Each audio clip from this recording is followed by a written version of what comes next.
Okay, hello students, good morning to all of you. तो हम आज जो है क्लास 10 का मैथमेटिक्स का first chapter that is a real number, इसका सेकंड क्लास लेंगे। इससे पहले मैंने एक प्रीवियस क्लास लिया है, उसमें मैंने सारे डेफिनेशंस और रिलेटेड जितना भी टॉपिक्स थे इस चैप्टर के मैंने सारे उसमें कवर किए हैं, ठीक है। और हम नेक्स्ट जो अभी हम आज लेने जा रहे हैं एक बहुत ही इंपॉर्टेंट थ्योरम है, इसके बारे में हम थोड़ा सा समझ लेंगे और कुछ टर्म्स है इसको हम देखेंगे कि कैसे इसको हम इसमें कैसे मल्टीप्लिकेशन एंड एडिंग कैसे होता है, इसके अंदर हम ये चेक करेंगे। ओके, थ्योरम कहता है let x be a rational number whose decimal form terminates then x can be express in the form p by q। Okay, x एक जो है रैशनल नंबर है, ठीक है। अगर वो टर्मिनेट होता है तो हम उसको कैसे लिख सकते हैं, p बाई q के फॉर्म में लिख सकते हैं। वे p and q where p and q are co-primes and prime factorization of q। okay, where p and q are co-primes, ये p and q जो है दोनों भी है co-primes है। इससे पहले टर्म में हमने co-prime मैंने आपको नहीं बताया था, तो मैं आज आपको बता देता हूँ। co-prime हम उसको कहते हैं कि जिसका co-prime हमेशा जो है दो नंबर के बीच में होता है। ओके, जैसे कि अगर हम लेंगे co-prime ऑफ 2,6, ठीक है। कोप्राइम ऑफ 2,6 जो है इसमें जो है इसका कोप्राइम नहीं होगा, क्योंकि कोप्राइम हमेशा उसके बीच में होता है जिसका फैक्टराइजेशन हमेशा 1 होता है। ओके, उसी को हम वो नंबर को कोप्राइम नंबर्स कहते हैं। तो यहाँ पे कोप्राइम्स नहीं होगा क्योंकि इन दोनों के बीच में जो है एक फैक्टर निकलता है जो दोनों से कैंसलेशन होता है। जैसे कि अगर हम 2 ले लेंगे तो ये 2 यहाँ पे मल्टीप्लाई हो जाएगा इसके साथ भी, इसके साथ भी। ओके, सो यहाँ पे जब 1 and 3 आ गया, इस नंबर का आपका कोप्राइम होगा, क्योंकि इन दोनों का जो फैक्टर है 1 and 3 का फैक्टर वो 1 होगा खाली। कोप्राइम हम दो नंबर के बीच में तभी निकालते हैं जब उसका फैक्टर खाली 1 हो। ओके, हम उसी नंबर्स को कोप्राइम नंबर्स कहते हैं। इस 2 and 6 कोप्राइम्स नहीं है क्योंकि इसका फैक्टर 2 निकलता है, लेकिन हम इसको जब 2 से कैंसलेशन कर देते हैं, जब आपका रिमाइंडर आ जाता है 1 3, तो 1 3 जो है ये कोप्राइम है, क्योंकि 1 जो है आपका 1 से भी डिवाइड होता है और 1 जो है 3 से भी डिवाइड होता है। तो 1 and 3 आर कोप्राइम नंबर्स, हम इसको ऐसे कह सकते हैं। ओके, तो हमने जो है हमने देखा है कि कोप्राइम्स हम किसको कहते हैं। ओके, फिर से एक बार मैं आपको बता देता हूँ कि जैसे कि आप एक नंबर ले लेंगे 3 and 5, 3 and 5 आपने दो नंबर लिए, तो ये दोनों नंबर जो है कोप्राइम नंबर्स है। क्यों? क्योंकि दोनों के बीच में कोई भी कॉमन फैक्टर नहीं है। कॉमन फैक्टर बस एक ही है, वो है 1। कॉमन फैक्टर दोनों के बीच में क्या है? 1 है। इसमें भी कॉमन फैक्टर 1 है, इसमें भी कॉमन फैक्टर 1 है, 5 है। तो हम उस नंबर्स को ही कोप्राइम कहेंगे जिसका कॉमन फैक्टर 1 होता है। ओके, तो यहाँ पे कह रहा है कि यहाँ पे ये कह रहा है कि फॉर्म में रैशनल नंबर जो है p बाई q के फॉर्म में होगा, when p and q are co-primes। co-primes होना चाहिए दोनों, and prime factorization of q is the form of 2 to the power n into 5 to the power m। Okay, जब समझिए फॉर एग्जांपल प्राइम फैक्टराइजेशन हमने देखा है। Prime factorization is nothing but हम कोई भी नंबर को, कॉम्पोजिट नंबर को हम जो है उसको प्राइम नंबर से हम जो है जब कैंसिल करते हैं तो उसका जो multiply product of the product आता है उसका, हम उसको प्राइम फैक्टराइजेशन कहते हैं। ओके, तो जो प्राइम फैक्टराइजेशन q का होगा, q का जो प्राइम फैक्टराइजेशन होगा वो 2 to the power n into 5 to the power m होगा, जब भी जो है ये वैल्यू जो है टर्मिनेट होगी, जब भी वो जो वैल्यू टर्मिनेट होगी। फॉर एग्जाम्पल मैंने ले लिया अगर 4/100, एक मैंने वैल्यू ले ली 4/100। ओके, तो हम ये जो q वैल्यू है, q कौन सा है? ये है q, ये कौन सा p है?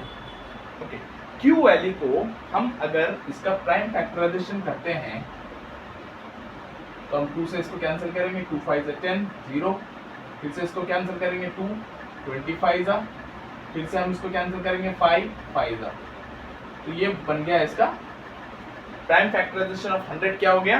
2 into 5 into 5, ये हो गया 2 स्क्वायर into 5 स्क्वायर। ये इसका प्राइम फैक्टराइजेशन है 100 का। तो ये देखिए आप 2 to the power n और 5 to the power m, दोनों क्या होना चाहिए, एन एंड अब नॉन नेगेटिव इंटीजर्स, ये जो है पावर्स जो है इसके वो नॉन नेगेटिव होना चाहिए, पॉजिटिव में होना चाहिए, नेगेटिव नहीं होना चाहिए। जब जो है ये जो वैल्यू है वो टर्मिनेट होगी, तो इसका क्या आंसर आ जाएगा, 4/100 क्या होता है, 0.04 होता है, 0.04 होता है। 4/100 क्या होता है, टर्मिनेट होता है 0.04। तो 0.04 जो है वो एक रैशनल नंबर है।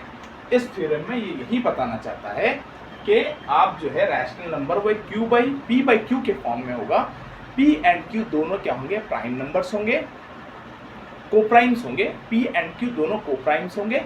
जब कोप्राइम्स होंगे तो वो जो नंबर है वो टर्मिनेट होगा जब Q जो है उसका जो डिनोमिनेटर है Q वो जो है आपको 2n × 5m के फॉर्म में होगा, जब वो टर्मिनेट होगा। ओके, इसमें और एक थ्योरम आता है, वो ये कहता है कि जब Q जो है आपका वो टर्मिनेट होगा, वो टर्मिनेट नॉन टर्मिनेटिंग होगा। इसमें नॉन टर्मिनेटिंग भी हो सकता है। टर्मिनेट जब होता है जब कोई नंबर टोटली कैंसिल हो जाए, डिसिमल फॉर्म में आ जाए। नॉन टर्मिनेटिंग वो होता है जो मतलब डिसिमल फॉर्म में तो आ जाए लेकिन टर्मिनेट ना हो, वो मतलब कैलकुलेशन चलता रहेगा, कभी ख़त्म नहीं होगा। हम उसको कहते हैं नॉन टर्मिनेटिंग। एक क्या होता है, रिपीटिंग होता है, रिकरिंग, मतलब एक जो नंबर है वो रिपीट होता जाएगा। जैसा कि हम अगर 1/3 अगर एक नंबर लेते हैं, 1/3 हम नंबर लेते हैं, 1 और 3 दोनों कोप्राइम्स है, ठीक है, ये रैशनल नंबर हो गया। तो इसको हम जब टर्मिनेट करने जाते हैं, टर्मिनेट करेंगे हम इसको, टर्मिनेट करने हम जाएंगे तो हम क्या लेंगे, 0.0 लेंगे। ओके, 3 3 9, फिर 1 बच जाएगा, फिर पॉइंट है 0 लेंगे, 3 3 9, तो ये चलता जाएगा। तो इसका वैल्यू क्या आएगा, 0.33333333। तो हम इस ऐसे नंबर्स को भी हम क्या कहते हैं, ऐसे नंबर्स को भी हम कहते हैं repeating numbers and the rational numbers. मतलब वो टर्मिनेट हो तो भी रैशनल नंबर है, नॉन टर्मिनेट हो तो भी रैशनल नंबर है, नॉन टर्मिनेटिंग है, रिपीटिंग है तो भी रैशनल नंबर है। ओके, अगर वो नॉन टर्मिनेटिंग है एंड नॉन रिपीटिंग है तो हम उसको कहते हैं इर्रेशनल नंबर। इर्रेशनल नंबर का डेफिनेशन यही होता है, मैंने क्लास 1 में आपको समझाया है कि इर्रेशनल नंबर हम किसको कहते हैं। वो जो नंबर्स होते हैं जो non terminating and non repeating होते हैं उसको हम कहते हैं इर्रेशनल नंबर। तो यहाँ पे हम ये जो थ्योरम है ये समझ गए हैं। आगे एक्सरसाइजेस में इसका जो है वो यूज़ होगा, इसको मैंने अभी से बता दिया है। ये कुछ टर्म्स है,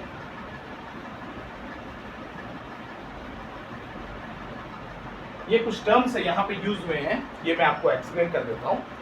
अगर a एक पॉजिटिव इंटीजर है और उसका जो पावर है m है और n है, n m n दोनों जो है इंटीजर्स है, तो इसका हमेशा फॉर्मूला क्या होगा, a बेस रहेगा, इन दोनों पावर्स को हम मल्टीप्लिकेशन में प्लस करेंगे। अगर 2⁴ है इंटू 2⁻⁻6 है तो हम इसको क्या करेंगे, हम इसको हमेशा ऐड करेंगे। 2⁴ हो जाएगा प्लस -6 ऐसे हो जाएगा, ये n हो गया, ये m, ठीक है। हम इसको प्लस करेंगे। अब यहाँ पे जो मल्टीप्लिकेशन करके वैल्यू आएगी वो तो आएगी, लेकिन हम इसको हमेशा क्या करेंगे, अगर बेस सेम रहेगा तो हम इसके पावर्स को ऐड करेंगे। ओके, अगर a एंड b दो वैल्यूज है, इसका पावर अगर सेम है, तो ये जो 2 है इसके साथ भी मल्टीप्लाई होगा, 3 है इसके साथ भी मल्टीप्लाई हो जाएगा, तो ये हो जाएगा 2⁴ इंटू 3⁴। ओके, आप वैसे नॉर्मली कैलकुलेशन कर लो, आपको दोनों में इक्वेलेशन ही आएगा। 3⁶ होता है, 6² is 36 and 2² and 3² is 4 into 9 is 36। Okay, a by b भी हम ऐसे ले लेंगे, 2/3 फॉर्म है, इसका पावर है 4, तो हम इसको क्या लेंगे, ये जो 2 का पावर जो 4 है, 2/3 का जो पावर 4 है 2 के साथ भी आएगा और ये 3 के साथ भी आएगा। ये इसको आपको याद रखने पड़ेंगे। ओके, mn है, अगर 2⁴ है तो इसके ऊपर पावर 3 है, तो ये क्या हो जाएगा, 2⁶ हो जाएगा। इसको हम 2 × 3 करते हैं, 23 में a⁴ 1 होता है, a⁻⁻1 जो है ये वैल्यू जो है, a की वैल्यू ये इनवर्स होके डिनोमिनेटर में चले जाती है। अगर माइनस वैल्यू रहेगी, माइनस m रहेगा तो ये ऊपर जब आएगा तो a⁻m हो जाएगा। रिवर्स में इसका कैलकुलेशन चलता है।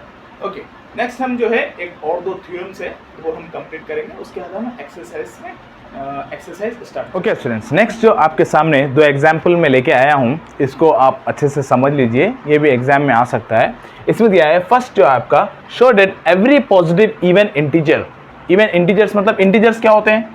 इंटीजर्स आपको पता है माइनस इन्फिनिटी से स्टार्ट होते हैं, -5, -4, -3, -2, -1, -1, 0, 1, 2, 3, ये इन्फिनिटी तक जाएगा, प्लस इन्फिनिटी तक जाएगा, तो इसको हम कहते हैं इंटीजर्स। ये मैंने आपको फर्स्ट क्लास में बता दिया है।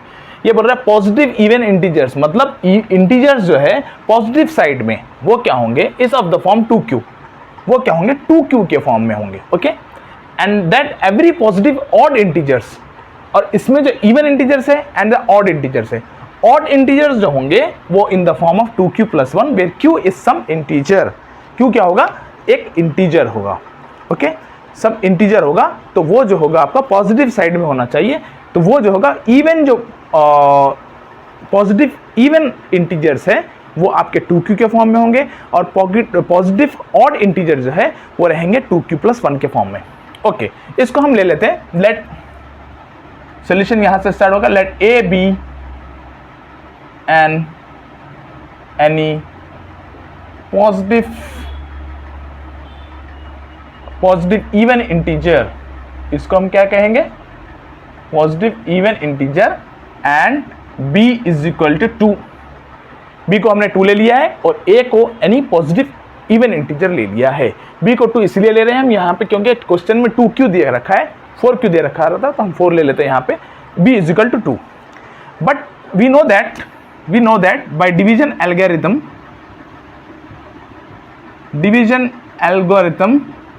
we know that a is equal to bq plus r।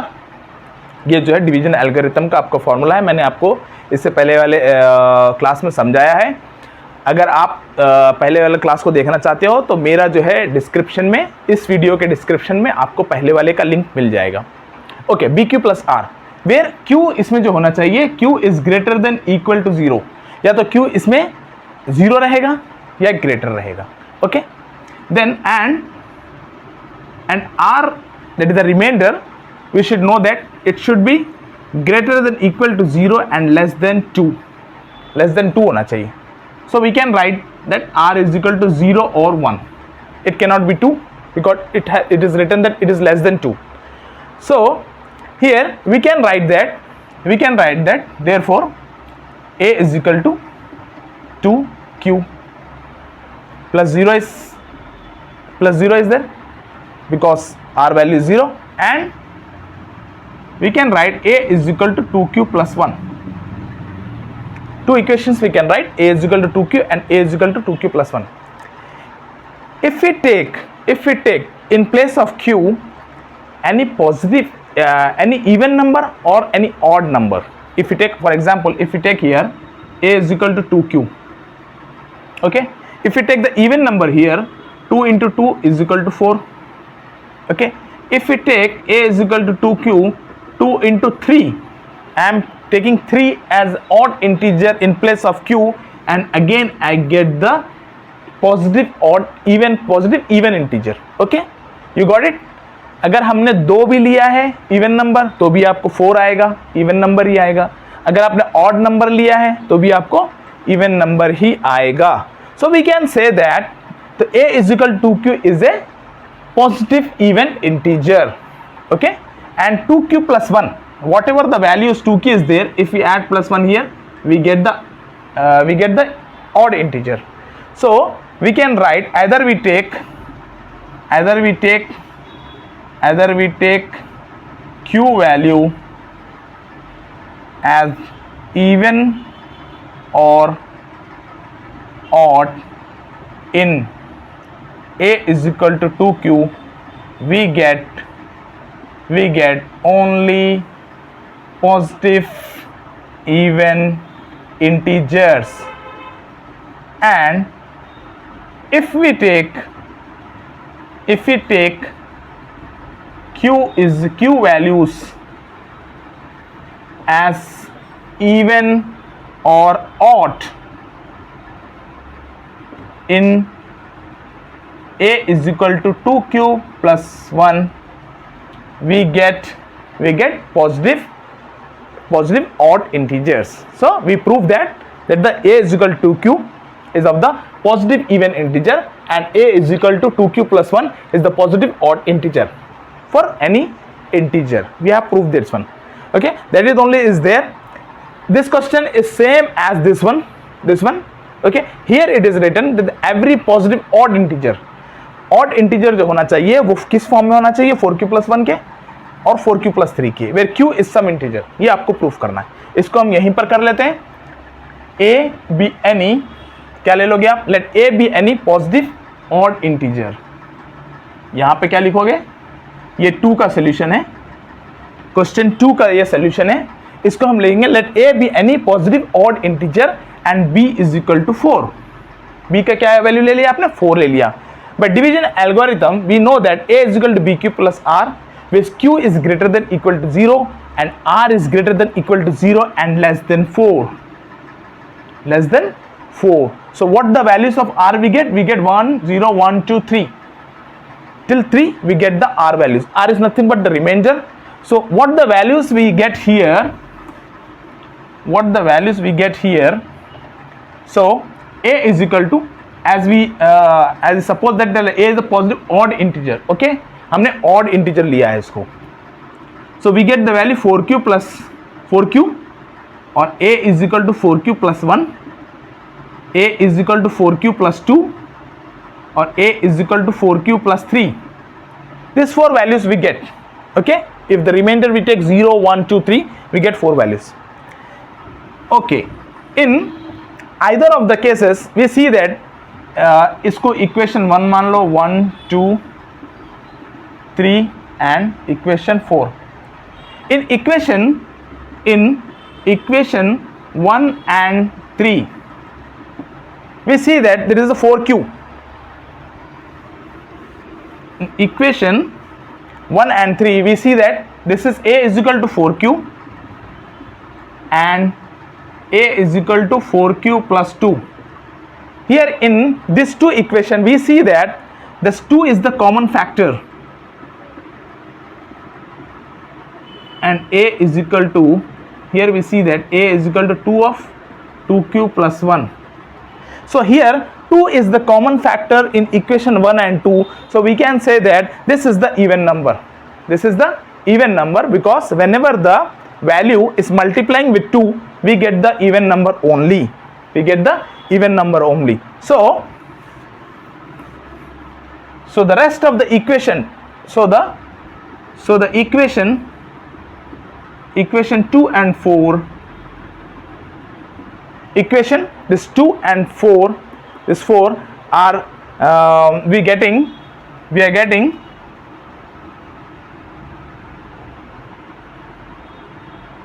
are getting equation 2 and 4 we get positive odd integers, and so prove that the equation 1 and 3 is the even integer, and we have to prove this 2, there is a 4q plus 1 and 4q plus 3. So either of the case, the 4q plus 1 or 4q plus 3 is the positive odd integer. Okay, ये equation में q का जो भी value रहेगा हमको q plus 1 और 4q plus 3 जो आएगा वो ऑड इंटीजर ही आएगा, और इसमें 1 में और 3 में नहीं आएगा क्योंकि इसको हम जब भी 2 से मल्टीप्लाई करेंगे. एग्जाम्पल हमने इससे पहले क्वेश्चन में भी लिया है. अगर हम देखेंगे कि आपका वैल्यू है 15 is an odd number. If we multiply this number into 2 we get 30. So 30 is the even number. So any odd number if we take and we multiply that number with 2, then only the even number we will get it. Or if we add to 1 to this even number you will get the odd number. Okay, so that is only this theorem wants to prove, and we have proved that one. Okay, so next one more important theorem is there. We will discuss first on that theorem and then we will proceed to the exercise 1.1. Students, next जो हमारा theorem है, it is very important theorem, और अगर ये आपको exam में आएगा तो ये 4 मार्क्स में ज़रूर आएगा। ओके, तो आप इसको क्या करना है, आप इसको बार बार प्रैक्टिस करना है और इसको आपको रट लेना है, ठीक है। और आपको जब आप बार बार प्रैक्टिस करोगे तो आप इसमें अगर √2 इज इरेशनल दिया है, शो दैट √2 इज इरेशनल, √2 की जगह और कोई भी अगर नंबर देगा और वो इरेशनल नंबर है तो वो आप इजीली प्रूफ कर सकते हो। हियर हम यहाँ इस थ्योरम को कैसे स्टार्ट करेंगे, हमको बताना है कि √2 इज इरेशनल, लेकिन हम √2 इरेशनल बताने की जगह हम क्या करेंगे, इसको बताएंगे let us suppose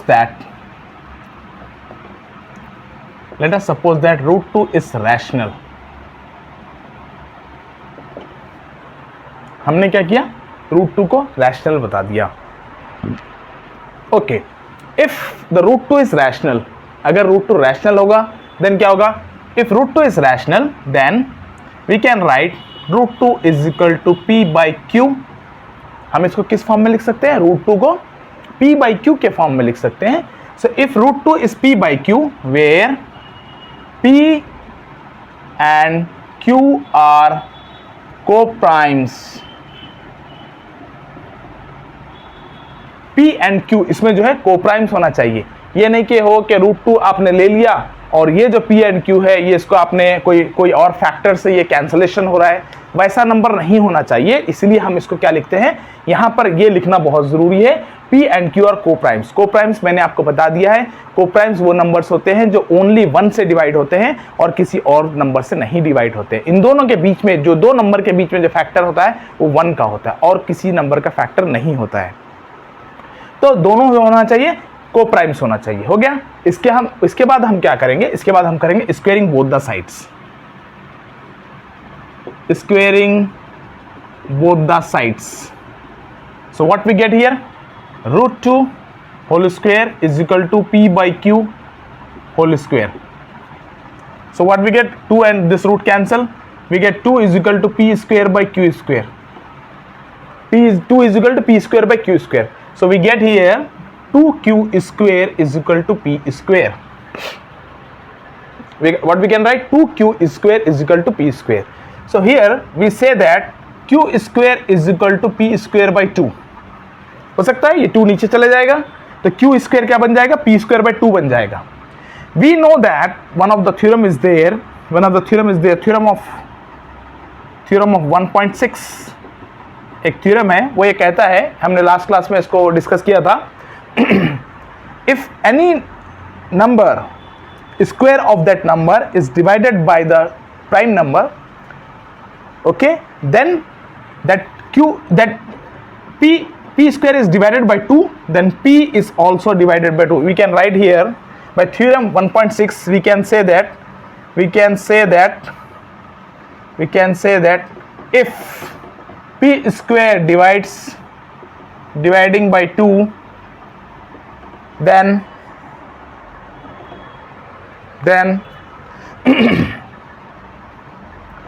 p is also divided by 2. इसको हम एक इक्वेशन मान लेते हैं, इक्वेशन 1 ले लेते हैं इसको। Okay, what we do next is let us take p is equal to, ये जो p है हम इसकी जगह में कोई और एक ऐसा नंबर लेंगे, जैसे कि हमने ले लिया 2 of c या 2 of s, 2 of t, कुछ भी आप ऐसे नंबर एक लोगे। Okay, so and substitute p in equation 1। Equation 1 में हमने क्या कर दिया, इसको ये p is equal to c को यहाँ पे सब्स्टिट्यूट कर दिया। So what we get, the answer is 2q square is equal to 2c of whole square, 2c of whole square. So what we get, 2q square is equal to 4 of c square. Again we get q square is equal to 2c square. 2 and this 2 cancel. So we can say that q square by 2 is equal to c square. Again one more equation we get here we say that q square is divided by 2. Q square is divided by 2. Then we again by theorem 1.6 we say that if q square is divided by 2, we write here is divided by 2, then q is also divided by 2. इसको हम equation 2 मान लेंगे. Equation 1 हो गया, equation 2 हो गया. So here we see that 2 is the common factor for P and Q. क्या हो गया है, ये Q जो है 2 से डिवाइड यहां भी हो रहा है, P जो है यहां भी डिवाइड हो रहा है. लेकिन हमने जो इक्वेशन में बोला था, स्टार्टिंग में जो बोला था P and Q are coprimes, हमने ये बोला था कि दोनों कोप्राइम्स है. मतलब कि कोप्राइम्स क्या होता है, 1 से डिवाइड होंगे और किसी और नंबर से डिवाइड नहीं होंगे. लेकिन यह इक्वेशन में हमको क्या निकल के आया है कि P जो है वो 2 से डिवाइड हो रहा है, Q जो है वो भी 2 से डिवाइड हो रहा है. सो P2 is the common factor of P for P and Q. So this contradict our assumption. हमने जो assumption किया था कि √2 is rational number, कि हमने ये assumption किया था, that false, that's wrong. So √2 is irrational. इसकी जगह हम क्या लिखेंगे, √2 is irrational. Okay, so we have proved that the theorem. Again we discuss this one. If show that it is equation is given √2 is irrational, so we suppose that √2 is rational. हम irrational को rational ले लेंगे. rational का हमको पता है p by q form में होता है. p और q जो है दोनों कोप्राइम्स होंगे. हमने इसको स्क्वायरिंग कर दिया दोनों side. The squaring 2 is equal to p by q square हो गया, 2q square is equal to p square हो गया. ये इसको हमने इक्वेशन 1 मान लिया. लेकिन ये जो p है, इसको हम जब 2 को यहाँ पे ले जाएंगे तो p square is divided by 2. p square if divided by 2, then p is also divided by 2. This the theorem says of 1.6 in this chapter. So we can say that p is also divided by 2. Let us take p is equal to c. इसको हमने क्या किया, एक और एक value लेके substitute कर लिया. जब हमने इसको इक्वेशन में यूज किया यहाँ पे 1 में, तो हमारा क्या इक्वेशन निकल के आया, 2q square is equal to 2c whole square. 2q square is equal to 4c square, q square is equal to 2c square, q square by 2 is equal to c square. So we see that q square is also divided by 2. If q square is also divided by 2 means q is also divided by 2, that the theorem says in 1.6. So we see that the 2 is the common factor for p and q. This contradicts our assumption, and whatever the assumptions we have assumed, that is false. So as the assumption says that the √2 is rational, it is false. Then we can say that the √2 is irrational. √2 is irrational. In the same way, if it is in place of √2, it is given √3. We follow the same procedure. We have to take the same steps. In place of √2 we write √3. Here √2 we write √3. √3 is equal to p by q form, where p, q are co-primes. Squaring both the sides, we get here 3. Okay, here in place of 2 we get 3. 3 is equal to p square by q square. In place of wherever the 3 is there, we write 3. Here also 3. Here q square is equal to p square by 3. So the theorem says that, this theorem says that before this it was written 2. So the number, any of the number, square of that number is divided by any prime number, then that number is also divided by number. ऐसा है, the equation ऐसे है, if p square is divided by a number a, is divided by a number a, where a is a prime number, then p is also divided by a. इसका square जो है अगर a से divide हो रहा है तो p भी जो है वो a से डिवाइड होगा, और ये a जो है that is the prime number, and here 3 is the prime number. So we can say that p square is divided by 3, then p is also divided by 3. Let us take p is equal to 2 square. इसको हम ले लेंगे 3 square ले लेंगे, हम 3c ले लेंगे. Okay 3c ले लेंगे. Then again it becomes 3q square is equal to 3c square. यहाँ पे 3 आ जाएगा, यहाँ पे आ जाएगा 9. ओके ये 3 1 जा हो जाएगा, 3 3 जा हो जाएगा, ये हो जाएगा 3c स्क्वायर, ये हो गया अगेन 3. ओके तो हम इस तरीके से आपके इक्वेशन को इजीली सॉल्व कर सकते हो. यहाँ पे आएगा 3, यहाँ पे आएगा 3. So 3 is the common factor for p and q. This contradicts our assumption that it is wrong. So root 3 is irrational. In place of root 3, if root 5 is given, root 7 is given, whatever it is given, we can take that example and we will follow the same procedure. You will get the 4 marks. So आपको क्या करना है, आपको इस equation को, इस theorem को अच्छे से बार बार इसको प्रैक्टिस करना है ताकि आपको अच्छे से समझ में आ जाए और आप इजीली क्वेश्चन को एग्जाम में सॉल्व कर सको without any hesitation, without any resting. Okay आप सीधे बस लिखते जाओ, ठीक है, क्योंकि आपने प्रैक्टिस बहुत अच्छे से किया है और ये क्वेश्चन आता है. इसके साथ साथ एक और एक क्वेश्चन आता है जो 2 मार्क्स में आता है, वो 4 मार्क्स में नहीं आएगा, वो थोड़ा सा इससे इजी है, तो हम उसको भी कर लेते हैं. और अभी आज का क्लास बहुत बड़ा हो गया है, इसके बाद हम क्लास को स्टॉप करेंगे. नेक्स्ट एक्सरसाइज रहेगा 1.1, हम जो है नेक्स्ट क्लास में लेंगे. ओके नेक्स्ट कहता है, नेक्स्ट आपका क्वेश्चन कहता है that is the 5 minus root 3 is irrational. इसको भी हमको प्रूफ करना है. There is a 5 minus root 3 is irrational. तो इसमें भी हम क्या करेंगे, इसका सोल्यूशन में क्या होगा, स्टेप हमारा जो फर्स्ट स्टेप रहेगा वो यही रहेगा. Let us assume that 5 minus root 3 is rational. 5 minus root 3 is rational. So here in the second step what we will do here, then if it is rational, then we can write 5 minus root 3 is equal to p by q. Here p and q are integers. आपको यहाँ पे क्या लिखना है, ये coprimes नहीं है, दोनों क्या है, इंटीजर्स है. ओके 5 minus root 3, ये 5 minus root 3 आप इसमें देख रहे हो, 5 is the integer and root 3 is the means 5 is the rational number and root 3 is the irrational number.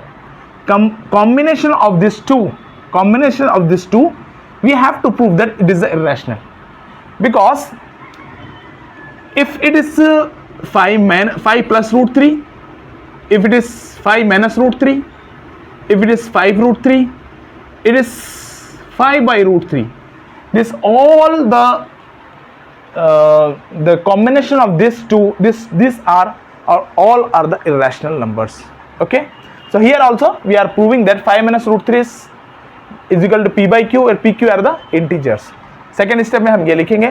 Third step में हम क्या करेंगे, 5 minus p by q is equal to root 3. ये p by q को हम इस side लेके आएंगे और root 3 को हम इस साइड लेके जाएंगे, तो ये प्लस जो हो जाएगा ये माइनस हो जाएगा, ये माइनस हो जाएगा, इधर जाके प्लस हो जाएगा. So here we see that we are telling that 5 here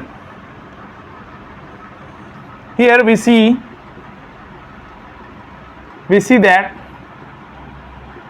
5 comma p comma q are all integers, so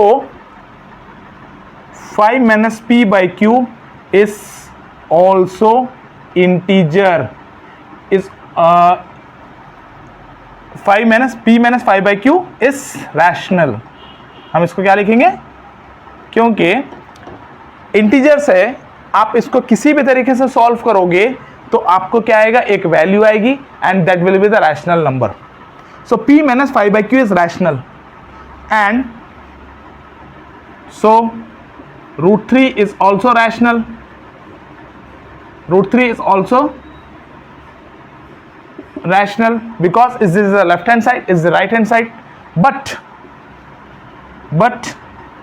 we know that √3 is irrational by theorem. हमने इससे पहले अभी जो एक थ्योरम लिया है उसमें हमने ये प्रूफ किया है कि √3 जो है वो इरेशनल है. So LHS is not equal to RHS. Left hand side जो है आपका वो इक्वल नहीं है राइट हैंड साइड के, क्योंकि ये जो है रैशनल है, ये इरेशनल है. So the assumption, so this contradict our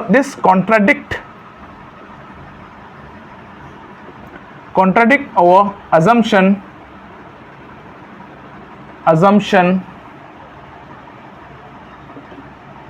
So 5 minus √3 is also irrational. हमने जो assumption किया था कि 5 minus √3 जो है वो रैशनल नंबर है, वो गलत साबित हो गया, क्योंकि 5 minus p/q is not equal to √3 because √3 in the question क्या होता है, जब आपको क्वेश्चन पूछा जाएगा यहाँ पे ब्रैकेट में दे देता है √3 इज इरेशनल. √3 is irrational. अगर √3 इज इरेशनल नहीं भी देता है तो आपको by theorem we know that √3 is irrational. So we take from the theorem that the √3 is irrational and we will prove this equation. So बहुत ही सिंपल है, इसको किसी भी तरीके से आएगा, हम इसको easily सॉल्व कर सकते हैं. अगर 5 minus √3 की जगह 5 plus √3 लिया है, या 5 √3 लिया है, या 5/√3 लिया है, अगर कुछ भी लिया है तो वहाँ पर हम easily प्रूफ कर सकते हैं कि ये एक रैशनल नंबर है and that is not equal to irrational number. So अगर आप इसको घर पे सॉल्व करिए, घर पे सॉल्व करके देखिए, कोई भी नंबर ले लीजिए, 5√3 ले लीजिए या 7√3 ले लीजिए, 7√5 ले लीजिए, कुछ भी नंबर लेके आप प्रूफ करिए. अगर आपको समझ में नहीं आ रहा है तो आप इस वीडियो के कमेंट्स में आप बोल सकते हो, मैं आपको इन चारों एक्सप्लेनेशन एक साथ भी दे सकता हूँ, ठीक है. और आपको डेफिनेटली आएगा, प्रैक्टिस करने से आ जाएगा और बहुत ईजी है.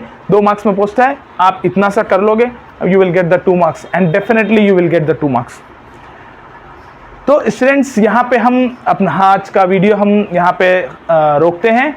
नेक्स्ट वीडियो जो है हम एक्सरसाइज के साथ स्टार्ट करेंगे, क्योंकि वीडियो थोड़ा सा बड़ा हो गया है और आपको धीरे धीरे आपको स्टेप बाय स्टेप आपको आगे बढ़ना चाहिए. अभी तक जितना मैंने आपको समझाया है आपको अच्छे से समझ नहीं आया तो प्लीज़ कमेंट करिए, और नहीं समझ में आया तो भी कमेंट करिए. मैं कोशिश करूँगा कि आपको अच्छे से अच्छे एक्सप्लेनेशन दे सकूँ. और अगर आपको वीडियो अच्छा लगे और आप तो इसको आप लाइक करिए और शेयर करिए अपने फ्रेंड्स के साथ, और आप खुद सीखिए और दूसरों को भी सिखाइए. और आखिर में मैं एक ही बात कहूँगा कि प्रैक्टिस मेक्स मैन परफेक्ट. आपको प्रैक्टिस करते रहना है. अभी साल स्टार्ट हुआ है, definitely you will get the more marks in the out of 100 marks. Okay, तो आपको प्रैक्टिस करना है. मैथमेटिक्स में ओनली इट इवॉल्वेट्स द प्रैक्टिस. आप जितना प्रैक्टिस करोगे आपको उतने अच्छे नंबरिंग स्कोर करोगे और आपके फ्यूचर के लिए अच्छा रहेगा. आपका बेसिक स्ट्रॉन्ग होगा.